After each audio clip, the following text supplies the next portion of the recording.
Page number 32 కార్యక్రమం.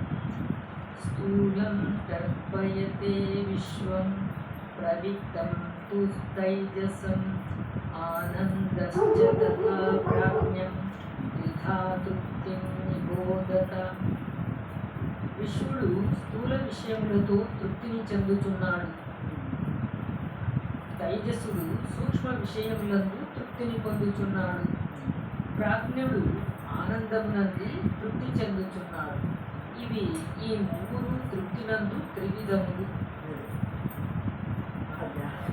మనలో జాగ్రత్త అనుభవం కొంతసేపు ఉంటుంది, స్వప్నానుభవం కొంతసేపు ఉంటుంది, గాఢ నిద్ర అది ఒక అనుభవం కొంతసేపు ఉంటుంది.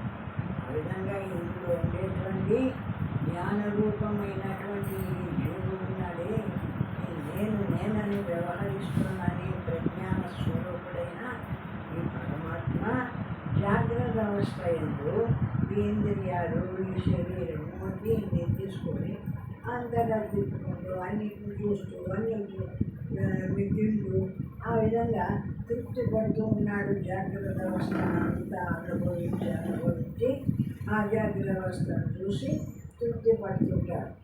మళ్ళా కాసేపటికి పొద్దు ఉంటుంది కదా, పొద్దు వస్తే పడుకుంటుంది. శరీరం పోయేమో ఒక చెయ్యపై పడుకుంటుంది. పడుకున్న తర్వాత ఇంకా లోపల ఈ స్థూల శరీరము స్థూల ఇంద్రియాలు అవన్నీ కూడా నిలిచిపోతాయి ఇక్కడ. కానీ సూక్ష్మ శరీరమైన మనస్సు ఉందే, ఆ మనస్సు జాగ్రత్త స్వప్నావస్థలో తిరుగుతుంటుంది. ఆ స్వప్నావస్థనంతా కల్పించుకొని అది ముందు చేసినటువంటి సంస్కారాలు ఉంటాయి కదా, మొదలు చేసినటువంటి సంస్కారాలు అన్నిటినీ ఉంటాయి కదా, అవన్నిటినీ తీసుకుంటుంది. ఆ సంస్కారాలు తీసుకొని స్వప్నావస్థలోకి పోతుంది. స్వప్నావస్థలోకి పోయినప్పుడు ఈ స్థూల శరీరాన్నేమో ఈ మంచం మీదనే పడేస్తుంది. దీంతో దానికి ఇంకా అక్కర్లే, కేవలము సూక్ష్మ శరీరమైన మనస్సే అన్ని రూపాలు చెందుతుంది. అది ఏదేది చూడవాలనుకుంటుందో ఆ చూసే రూపాలన్నీ అదే చెందుతుంది, అదే చూసేదవుతుంది, అదే రూపం పొందేదవుతుంది, అదే అనుభవించేదవుతుంది. ఆ విధంగా మూడు రూపాలను ఒక మనస్సే పొందుతుంది స్వప్నావస్థలో. స్వప్నావస్థలో ఇంకా ఏ వస్తువులు లేవు. శరీరమేమో మంచం మీద పడిపోయింది, ఇంకా మనస్సు ఒక్కటే కదా, ఆ మనస్సు ఒక్కటే ప్రకాశిస్తుంది. ఆ స్వప్నావస్థలో పోయి అక్కడ ఈ మనస్సు పొందేటువంటి ఈ ప్రపంచ రూపాలు ఏమీ లేవు. అది కేవలము తాను ఏదేది కల్పించుకొని చూస్తుందో పగలంతా ఆ కల్పననే మళ్ళా తీసుకోపోయి ఆ స్వప్నావస్థలో మళ్ళా కల్పించుకొని అక్కడ ఒక ప్రపంచాన్ని సృష్టి చేసుకొని ఆ ప్రపంచంలో తిరుగుతూ ఆ చూడబడేది తానే, చూసేది తానే, రెండు తానే అయి తిరుగుతుంటుంది స్వప్నావస్థలో. గాఢ సుషుప్తికి పోతాడు. అక్కడ స్వప్నాన్ని దాటి గాఢ నిద్రలోకి పోతాడు. గాఢ నిద్రలోకి పోయినప్పుడు ఆ మనస్సు కూడా లయించిపోతుంది. ఈ ఇంద్రియాలు అన్నీ లయించిపోయినాయి. ప్రజ్ఞ ఒక్కటే ఉంటుంది, జ్ఞానస్వరూపం ఒక్కటే జ్ఞానమాత్రంగా నిలిచింది. అక్కడ ఆ జ్ఞానస్వరూపానికి విషయ ప్రపంచము ఏది లేదు కాబట్టి హాయిగా ఉంటుంది, ఆనందంగా ఉంటుంది. విషయ ప్రపంచాలుంటే వాటి యొక్క సుఖ దుఃఖాలు ఏర్పడతాయి. ఆ విధంగా విషయ ప్రపంచం ఏది లేదు కాబట్టి గాఢ సుషుప్తిలోకి పోయినప్పుడు అక్కడ కేవలము తెలుసుకునే జ్ఞానస్వరూపమైన తాను, ఆ జ్ఞానస్వరూపంగా దానికి ఆధారమైన చైతన్య స్వరూపమైన పరమాత్మ అంతే ఉంటాయి కాబట్టి అక్కడ ఏది అనుకోదు, హాయిగా నిలబడుతుంది, సుఖంగా ఉంటుంది ఆ నిద్ర. ఆ విధంగా ఆ మూడు అవస్థలను చెందుతూ ఉంటాడు ఈ జీవుడు. త్రిషుధామసు యద్భోజ్యం భోక్తాయశ్చ ప్రకీర్తితః వైదై తదుభయం యస్తు సంభుంజానో న విద్యతే. ఈ మూడు అవస్థల యందు గల అనుభూతిని అనుభవించు వారిని ఇందు వర్ణింపబడిన విధంగా ఎవడు తెలుసుకొనుచున్నాడో అట్టివాడు ఈ మూడు అవస్థల ఎందరి అనుభవములను అనుభవించుచున్నవాడైనప్పటికీ వానికి వశుడు కాడు. అది సాక్షి, సాక్షి జ్ఞానస్వరూపుడు. ఈ జాగ్రత్తను చూస్తున్నాడు, ఆ స్వప్నాన్ని చూసినాడు, ఆ నిద్రపోయి ఉండేటువంటి గాఢ నిద్రపోయింది కదా, ఆ నిద్రను చూస్తున్నాడు. మూడవస్థలను చూస్తున్నప్పుడు రెండు అవస్థలతో కలుసుకుంటాడు. ఇక్కడ జాగ్రత్త అవస్థలో స్థూల ఇంద్రియాలతో కలుసుకొని సుఖ దుఃఖాలు అనుభవిస్తాడు. స్వప్నావస్థలో ఇంద్రియాలు లేకపోయినా ఆ మనస్సుతోనే పగలు చూసిన అటువన్నీ అనుకొని అక్కడ సుఖ దుఃఖాలు అనుభవిస్తాడు. గాఢ నిద్రకు వచ్చేవాళ్ళకే గాఢ నిద్రకు పోయేటప్పటికీ ఇవి లేవు కాబట్టి ఈ ఇంద్రియాలు లేవు, ఇంద్రియాలు ఇక్కడే పడిపోయినవి, ఏది లేదు కాబట్టి ఉత్త జ్ఞానస్వరూపమైన ప్రజ్ఞాస్వరూపమైన అంటే సర్వాన్ని తెలుసుకోగలిగిన జ్ఞానస్వరూపం ఒక్కటే అక్కడ ప్రకాశిస్తుంది. ఆ జ్ఞానస్వరూపము ఆనంద స్వరూపము కాబట్టి ఈ సుఖ దుఃఖాలన్నింటినీ అనుభవించేది కాదది.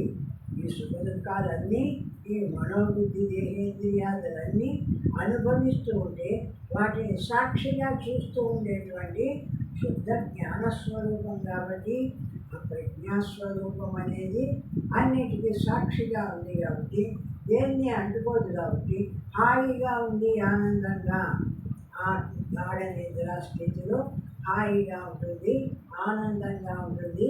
అక్కడ ప్రజ్ఞాస్వరూపమే ఈ జ్ఞానస్వరూపము. అంటే ఈ మూడవస్థలేనా అంటే ఈ మూడవస్థలు కూడా మనోబుద్ధి ఇంద్రియాలకు సంబంధించినటివి. ఈ మూడవస్థలను ఏది చూస్తూ ఉందో తెలుసుకుంటుందో అది జ్ఞానస్వరూపమైన పరమాత్మ. ఆ స్వప్నాన్ని తెలుసుకుంటుంది, జాగ్రత్త జరిగే విషయాలు తెలుసుకుంటుంది. అది గాఢ నిద్రపోతుంది అనుకో, గాఢంగా ఏం తెలియకుండా నిద్రపోయిన ఆ సుఖాన్ని తెలుసుకుంటుంది. ఇట్లా మొత్తం అన్నింటినీ తెలుసుకుంటూ ఉండేటువంటి ఆ జ్ఞాన స్వరూపమైన పరమాత్మ ఈ మూడిటి కంటే వేరుగా ఉంది. ఆ విధంగా ఆ పరమాత్మ స్వరూపము జ్ఞానస్వరూపమై ప్రకాశిస్తుంది ఆ గాఢ నిద్రావస్థలో.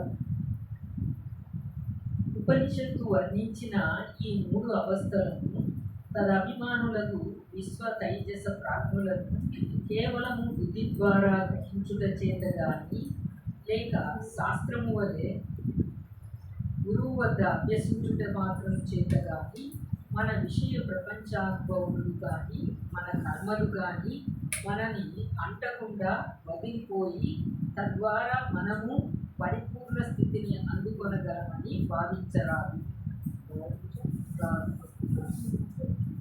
ఆ విధంగా మనమే తెలుసుకోగలుగుతాము.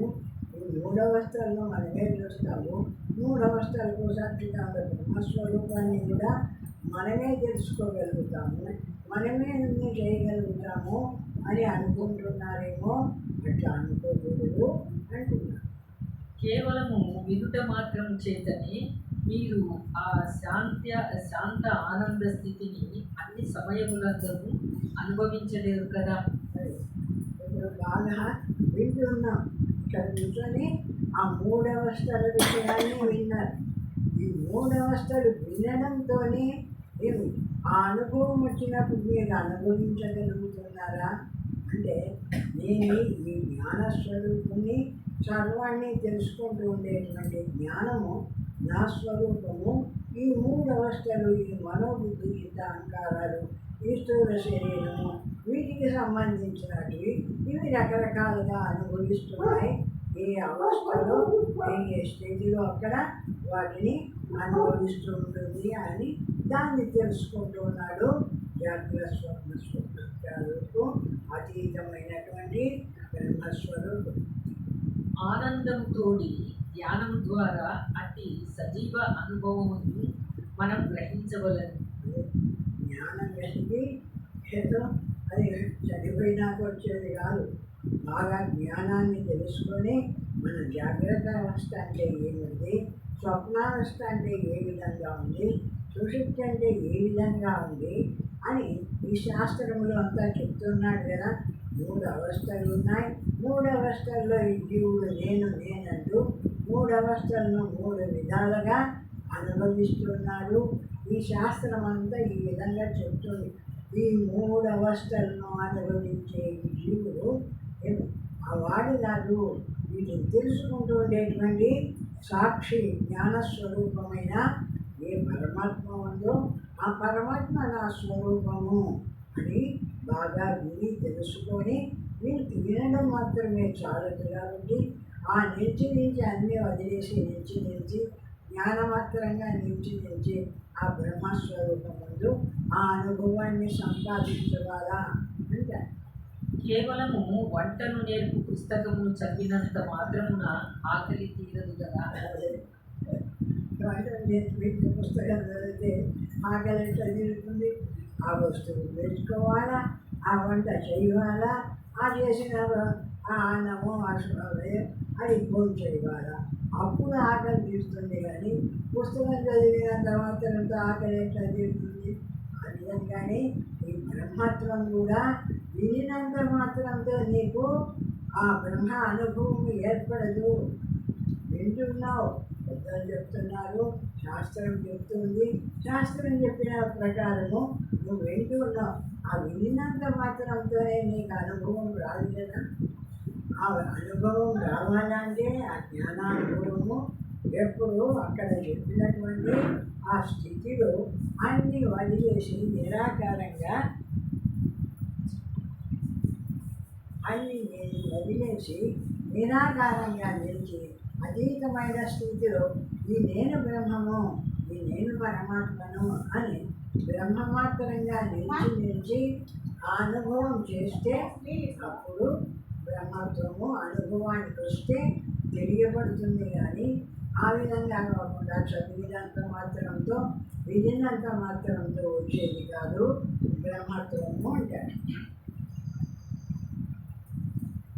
ఇట్లు మనము జాగ్రత్త స్వప్న సుషుప్తుల యందలి జీవుని లీలను గ్రహించి తిని ఈ 3 అవస్థల వెనక శుద్ధ చైతన్యమగు ఆత్మ అనున్నది ఉండిందని కానీ ఇది పని చేయలేదని గ్రహించి సమాధి యందు ఆత్మభావమే మన నిజతత్వమని తెలుసుకొని అటు పిమ్మట ఈ 3 అవస్థల యందలి అనుభవం మనలను సుఖదుఖములను ముప్పజాలవు. ఆ 3 అవస్థలు ఇవి 3 అవస్థలు, 3 అవస్థల్లో ఇది సాక్షిగా ఉంది, 3 అవస్థలకు ఇది అతీతంగా ఉంది అనేటువంటి విషయాన్నంతా తెలుసుకొని ఆ 3 అవస్థలను ఎప్పుడైతే అనుభవాన్ని తెలుసుకొని విషయాన్ని అర్థం చేసుకొని 3 లేని స్థితిలో ఎప్పుడు కూర్చుంటున్నాడో తురీయ స్థితిలో 4వదైన ఏ బ్రహ్మానుభవాన్ని అనుభవిస్తాడో అప్పుడు మాత్రమే ఈ బ్రహ్మస్థితి తెలియబడుతుంది. ఆ అనంత తత్వమును పరిమిత ఉదాహరణల ద్వారా సూచించుట అనున్నది వ్యర్థ ప్రయత్నమే కాక మనకు అత్యంత నిరాశాజనకంగా ఉంటుంది.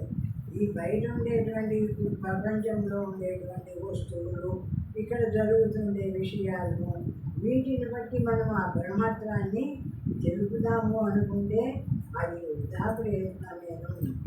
ఇక్కడ ఈ విధంగా ఈ మనసు, ఈ బుద్ధి, ఇంద్రియాలు, ఇంద్రియము ఇవన్నీ రకరకాలుగా ప్రవర్తిస్తూ ఉంటాయి. అది జాగ్రత్త అవస్థలు ఒక రకంగా, స్వప్నావస్థలు ఒక రకంగా, సుషుప్తి అవస్థలు ఒక రకంగా, ఆ విధంగా శరీరము, ఇంద్రియాలు అన్నీ ఆ విధంగా ప్రవర్తిస్తూ ఉంటాయి. వాటిని ఈ శాస్త్రంలో విన్నంత మాత్రమే రాదు. ఎప్పుడైతే ఈ 3టిని కాదని ఆ తెలుసుకుంటూ ఉండేటువంటి శుద్ధ జ్ఞానస్వరూపమునే ఆ బ్రహ్మ మాత్రంగా నిలబడి అన్నిటినీ ఏది అనుకోకుండా నిలబడినప్పుడు ఇది కదా నా స్వరూపమైన బ్రహ్మము అని అక్కడ బ్రహ్మత్వము అప్పుడు అనుభవించడానికి వస్తుంది. అని ఊరికే వినినంత మాత్రంతో రాదు అంటారు. బ్రహ్మణ్యాదాయ కర్మాణి సంగం త్యక్త్వా కరోతి యః లిప్యతే న స పాపేన పద్మపత్రమివాంబస అను భగవద్గీత శ్లోకము మనము ఆత్మజ్ఞానము పొంది మనలోని సారాంశముకు ఆత్మతత్వమును అనుభవించిన పిమ్మట మరలా ఈ జాగ్రత్త స్వప్న సుషుప్తులను అనుభవించడం వచ్చినను తామరాకు మీది నీటి వలె అంటి అంటగా అందు తగులుకొనక అందరి సుఖ దుఃఖములు అనుభవించమని చెప్పుచున్నారు. ఎట్లా ఆ బ్రహ్మస్వరూపాన్ని బాగా విచారణ చేసి శాస్త్రంతో విచారణ చేసిన దాన్ని సాధన చేసి అనుభవం చేసి ఆ విధంగా ఆ బ్రహ్మత్వాన్ని తెలుసుకున్న తర్వాత మళ్ళీ ఈ ప్రపంచంలో ఏమో ఉండవలసి వస్తుంది కదా. ఈ శరీరం ఉన్నంత వరకు ఈ శరీరం ఈ ప్రపంచంలో అన్ని పనులు చేసుకోవాల్సి వస్తుంది కదా. అప్పుడు ఎట్లా ఉంటుంది అంటే అప్పుడు ఈ శరీరాన్ని అంటుకోకుండా ఆ జ్ఞానస్వరూపంగా నిలిచి జ్ఞానమాత్రంగా నిలిచి ఈ శరీరము మనస్సు బుద్ధి ఇంద్రియాలు వాటి పనులను చేస్తుంటే వాటిని తటస్థంగా చూస్తూ ఉంటాడు కానీ వాటిని అంటుకోడు. తామరాకు మీద నీళ్ళు ఎట్లా అంటుకోవో ఆ విధంగా ఈ జ్ఞానాన్ని పొందినటువంటి యోగి ఆ జ్ఞానం చేత ఇవన్నీ వదిలేసి నిలిచినాడు కాబట్టి ఈ బ్రహ్మం నేను అని తెలుసుకున్నాడు కాబట్టి ఇప్పుడు మళ్ళీ ఈ ప్రపంచంలోకి వచ్చినా కూడా వాడు ఈ ప్రపంచంతో బంధింపబడడు అంటాడు. ఇట్లొకడు తాను వేరుగా నిలిచి ఉండి చూచిన తన చేతనే తనలో సృష్టింపబడిన తమాషా వలె ఎట్లా ఈ ప్రపంచము తనకు వినోదము కలిగించుచున్నదో అన్న దానిని అతడు నిస్సంగముగా ఉండి పరిశీలించగలుగుతున్నాడు. మరి ఏ విధంగా ఈ శరీరంలో ఉన్నాడు, ఇంతకు ముందు ఎట్లా ఉన్నాడు, ఆ శరీరంతో కలిసిపోయి ఉన్నాడు. ఆ చూసే జ్ఞానస్వరూపమైన తాను ఆ ఇంద్రియాలు శరీరము ఈ బయట పనులు అన్నీ చేస్తుంటే వాటితో కలిసిపోయి నేను చేస్తున్నా అనుకుంటూ ఉన్నాడు. ఇప్పుడు ఈ జ్ఞానాన్ని సంపాదించినాడు. జ్ఞానం సంపాదించిన తర్వాత దేహం దాని పని చేస్తుంది, ఇంద్రియాలు వాటి పనులు అది చేస్తున్నాయి. కాబట్టి మొత్తం ఇది ఏ పని చేస్తున్నా నాకు సంబంధించింది కాదు. నేను సర్వాన్ని తెలుసుకుంటూ ఉండేటువంటి శుద్ధ జ్ఞాన స్వరూపాన్ని, ఆ పరమాత్మ నా స్వరూపము అనుకొని బ్రహ్మమాత్రంగా నిలిచి ఆ శరీరేంద్రియాదులన్నీ చేస్తుండే పనులన్నీ కూడా తనకు సంబంధం లేకుండా చేస్తాడు. ఆ విధంగా అనుభవం వస్తుంది అంటాడు. ఇట్టి అఖండ ఆనందంతో కూడిన శాంతి స్థితిని అనుభవించుచున్నప్పటికీ అంటాడు అను దానిని ఇది సూచిస్తుంది. ఇట్టి అఖండ ఆనందంతో కూడిన శాంతి స్థితిని అనుభవించుచున్నప్పటికీ అంటాడు అనే దానిని సూచిస్తుంది. ఆ జ్ఞానస్వరూపం నేను అని తెలుసుకున్నాడు. ఆ జ్ఞానం వీటన్నిటికీ సాక్షి అని తెలుసుకున్నాడు.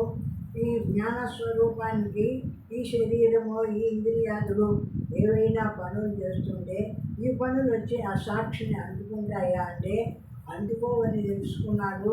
నేను ఎప్పుడు అన్నిటికీ సాక్షిగా చూసేటువంటి వాడినే కానీ నాకు ఈ శరీరేంద్రియాలు చేసే పనులు నన్ను అంటుకోవు అని అనుకున్నాడు. కాబట్టి ఆ విధంగా చూస్తూ ఉంటాడు. జ్ఞాని అయినటువంటి వాడు ఆ దేహేంద్రియాలన్నీ వాటి పనులవి చేస్తుంటే వాటిని సాక్షిగా చూస్తూ ఉంటాడు. ప్రభవః సర్వభావానాం సతామితి వినిశ్చయః సర్వం జనయతి ప్రాణశ్చేతోంషు స్పృశః పృథక్. సత్తైన కారణము నుండి కార్యము ఉద్భవించుతున్నదంత నిశ్చయమే కదా. సత్వరూపమైనటువంటి ఏ జ్ఞానస్వరూపం ఉందో అది కారణం, అది ముందు ఉంది. ఆ జ్ఞానమే లేకుంటే ఈ మనస్సు ఏం చేసేది తెలియదు, ఈ బుద్ధి ఏం చేస్తుండేది తెలియదు, దేహం ఏం చేస్తుండేది తెలియదు, బయట ఏం పనులు జరుగుతుండేది తెలియదు. ఇట్లా ఏం తెలియకుండా పోతుంది. కాబట్టి అట్లా లేకుండా ఈ జ్ఞానం